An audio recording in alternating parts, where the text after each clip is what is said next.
सभी को मेरा प्रणाम और नमस्कार।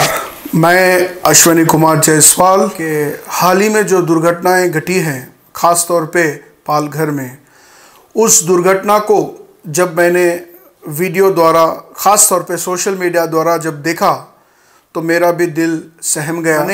उन्होंने भगवा पहना, यही उनका दोष था कि उन्हें हत्या कर दी गई। लेकिन मैं एक बात समझाना चाहता हूँ, जो अज्ञानी हैं, जिसको ज्ञान नहीं है, मैं आपको बताता हूँ कि भगवा किसी भी पार्टी या किसी भी ग्रुप या किसी भी संस्था का पेटेंट नहीं है। भगवा कलर तो सबका है, भगवा कलर तो इंसानियत का है।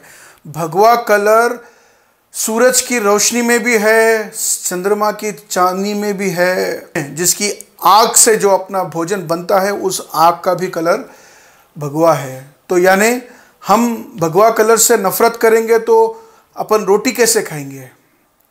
अगर सूरज नहीं रहेगा, चांद नहीं रहेगा, तो हम कैसे अपनी ज़िंदगी चलाएंगे? सूरज में भी भगवा कलर है, चांद में भी भगवा कलर है, रोटी बनते सो चूल्हे के आग में भी भगवा कलर है। भगवा कहाँ पर नहीं है? भगवा इंसानियत की निशानी है।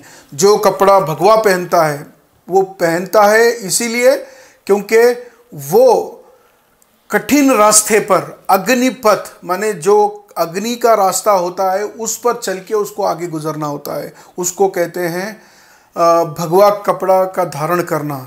इसका मतलब ये नहीं कि भगवा पहना तो वो एक समाज में एक ग्रुप या एक दल को आगे लेके चल रहा है, ऐसी बात नहीं है।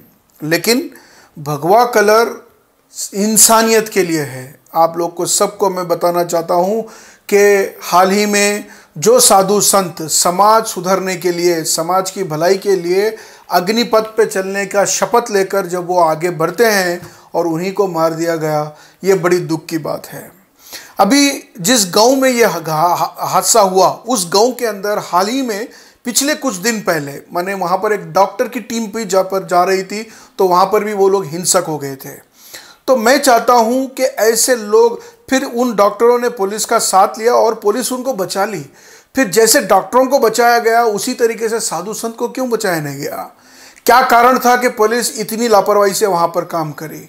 मैं चाहता हूं कि वहां के जितने भी अधिकारी इसमें लिप्त है, उनको भी कड़ी से कड़ी उन पर कार्रवाई होना चाहिए। उनके ऊपर 100% लीगली, जितने भी कानून के हिसाब से जो भी उनके ऊपर दंड दिए जा सकते हैं, ज़रूर देना चाहिए। क्योंकि पुलिस का हाथ इंसान कब थामता है? जब वो निहत माने बिल्कुल कमज़ोरी के सिचुएशन पे, जब उसका किसी का सहारा नहीं रहता, वो पुलिस के सहारे अपने आप को बचाने की कोशिश करता। पुलिस के ऊपर अपना माने इतना वो समझ जाता है कि मैं पुलिस के संरक्षण में हूँ तो मैं बच जाऊँगा।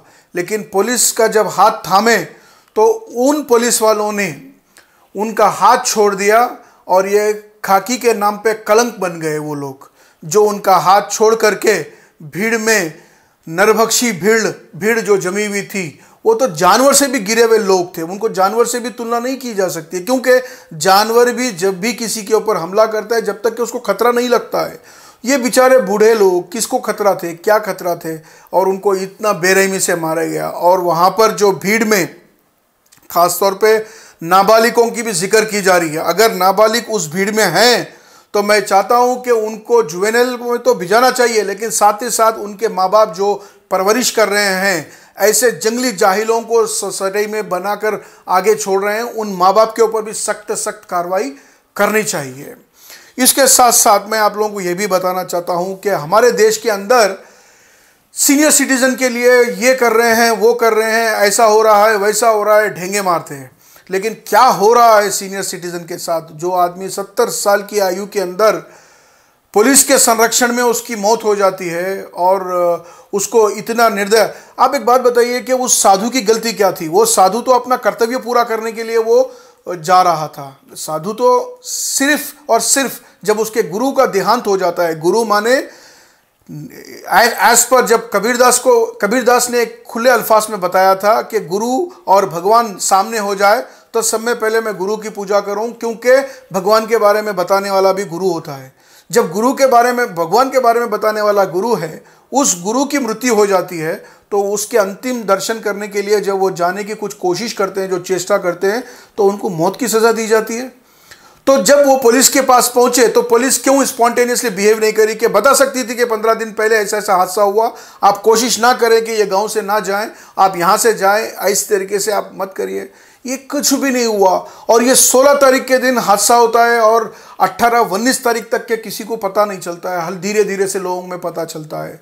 लेकिन ये वहाँ की जो सरकार है, माने गवर्नमेंट अपने तरफ से मिलीजुली सरकार है, मैं पार्टी के तौर पे टिप्पणी नहीं करना चाह रहा हूँ, लेकिन वो अपनी जगह पूरी कोशिश कर रहे हैं कि स्टेट में अच्छा चलाएं। लेकिन ये कल्प्रिट्स जो माने जिनकी लापरवाही की वजह से सरकार को भी नाम खराब होता है, तो वो लोग हैं, ये जो नीचे स्तर के जो अफसर लोग होते हैं, जो थाने के जो लोग होते हैं या नहीं एडमिनिस्ट्रेटिव फॉरेस्ट डिपार्टमेंट के जो लोग होते हैं, उनकी लापरवाही की वजह से आज पूरे गवर्नमेंट को भी बदनाम किया जा सकता है। लेकिन मैं चाहता हूं कि गवर्नमेंट एडमिनिस्ट्रेशन सतर्क और सावधान रहे। काश इस अवसर पर ऐसे जो कोरोना जैसे सिचुएशन में ये लोग बिल्कुल सतर्क हो, सावधान हो, अटेंशन हो। लेकिन एक तरफ देखा गया तो वही एक साधु, एक संत जो अपने पिता के गुजरने पर भी वो अपना राष्ट्र छोड़ के दूसरे राष्ट्र नहीं जा रहा है क्योंकि लॉकडाउन का उल्लंघन हो सकता है, इसका मानते, और वो अपनी मीटिंग कंटिन्यू कर रहा है, राजधर्म को अपना लिया है। लेकिन उसके जो खुद के पिता का जब देहांत हो गया तो वो सन्यासी दुख से किसी को बता नहीं सकता। मानव मात्र है, हर एक के इंसान के अंदर खून है, तो दुख तो होगा, लेकिन कितना राजधर्म के लिए उसने, क्योंकि अग्निपथ पे चला है वो बंदा। मैं उस चीफ मिनिस्टर की बात कर रहा हूँ जो उत्तर प्रदेश के हैं, योगी आदित्य नारायण जी, जो अपने पिता के देहांत होने पर भी अभी वो अपने राष्ट्र की सेवा में लगे हुए हैं, राजधर्म में निभा रहे हैं। इसीलिए ये एक जीता जागता एक उदाहरण है कि वो अग्निपथ पर चल रहे हैं। ये साधारण इंसान से होने वाला काम नहीं है। तो ऐसे साधु संतों को मारना घृण्य अपराध है और ऐसे इन लोगों को जल्द से जल्द फास्ट ट्रैक कोर्ट में इनका होना चाहिए। 100 आदमी रहे तो 100 को भी फांसी देना चाहिए, ताकि ये ऐसे जंगली जानवरों जैसी हरकतें ये कभी ना करें। इसके ऊपर कार्रवाई ज़रूर होना चाहिए। और इनकी सोच की विचारधारा किससे प्रभावित हो रही है, किन को देखकर ये ऐसा कर रहे हैं, ये जांच का विषय है। इस जांच के विषय के अंदर बड़े से बड़े जितनी ऊंच स्तर की अपने पास आधिकारिक जांच हो सकती है, उनकी जांच इसके पीछे होनी चाहिए और इनके ऊपर नकेल कसना चाहिए और इनके ऊपर अंकुश लगाना चाहिए और इनको बैन करना चाहिए। इसी के साथ मैं और एक बात बताता हूं कि एक इंसान की हत्या करना, पूरे इंसानियत की हत्या करना, एक धर्म नहीं सभी धर्म बताते हैं। यहाँ पर एक इंसान की हत्या नहीं हुई, इंसानियत की हत्या हुई है। ये जाहिल लोग, ये जिसको पढ़ना नहीं आता, जिसको अज्ञान है, जिसको ज्ञान का नॉलेज नहीं है, वही लोग ऐसे जानवर जैसी हरकतें करते हैं। जानवर भी नहीं कर सकते, जानवर में भी कुछ हद तक समझ होती है। वो ये विषय मैं आप सबसे ये बताना चाहता हूँ कि मैंने भगवा पहना है, मैं गर्व से कहूँ पहनूंगा भगवा। भगवा कलर किसी का एक पेटेंट नहीं है। भगवा किसी एक के हद तक सीमित नहीं है। भगवा कलर तो सब पहन सकते हैं, हर एक आदमी पहन सकता है। हर एक इंसान जो इंसानियत को बचा सकता है वो भगवा पहन सकता है। और सेवा करने की भावना होना चाहिए, कठिन पथ पे चलना चाहिए। और आप सबसे विनम्र विनती करता हूँ कि ज़्यादा से ज़्यादा तौर पे, क्योंकि हम इकट्ठा होकर के अभी इस माहौल के अंदर हम किसी को बोल नहीं सकते, बता नहीं सकते, इसीलिए हम ये ज़रूर कर सकते हैं कि सोशल मीडिया द्वारा और अपने जानकार लोगों के द्वारा हम इस चीज़ को ज़्यादा से ज़्यादा तक लोग मांग करें, क्योंकि इनके ऊपर सख्त से सख्त कार्रवाई हो। देखिए कि हाल ही में निर्भया के जो गुनहगार थे उनको 7-8 साल 9 साल अपना फुकट का खाना खिलाकर गधों को पाले जैसे का पाल के उनको फिर शिक्षा दी गई। लेकिन इसके साथ साथ मैं चाहता हूं कि उनको 10 साल धरती पर रखना और भारत जैसी पवित्र धरती पर रखना ये एक बोझा माना जाता था। लेकिन इसको हमने सहा, लेकिन कानून अच्छा काम किया, उनको सज़ा दी। लेकिन मैं चाहता हूं कि जैसा अभी अब उत्तर प्रदेश में एक शबनम शेख करके एक लड़की थी जिसने अपने माँ बाप, 2 भाई, उनकी भाभी और उनकी भाई की एक बेटी, 10 महीने की बेटी और अपनी मौसी की बच्ची, करीब करीब 8 लोगों की निर्मम हत्या की थी। और वो भी अभी तक 10 साल के ऊपर हो गया, उसको भी फांसी नहीं मिली, अभी वो भी मर्सी पिटिशन के लिए है।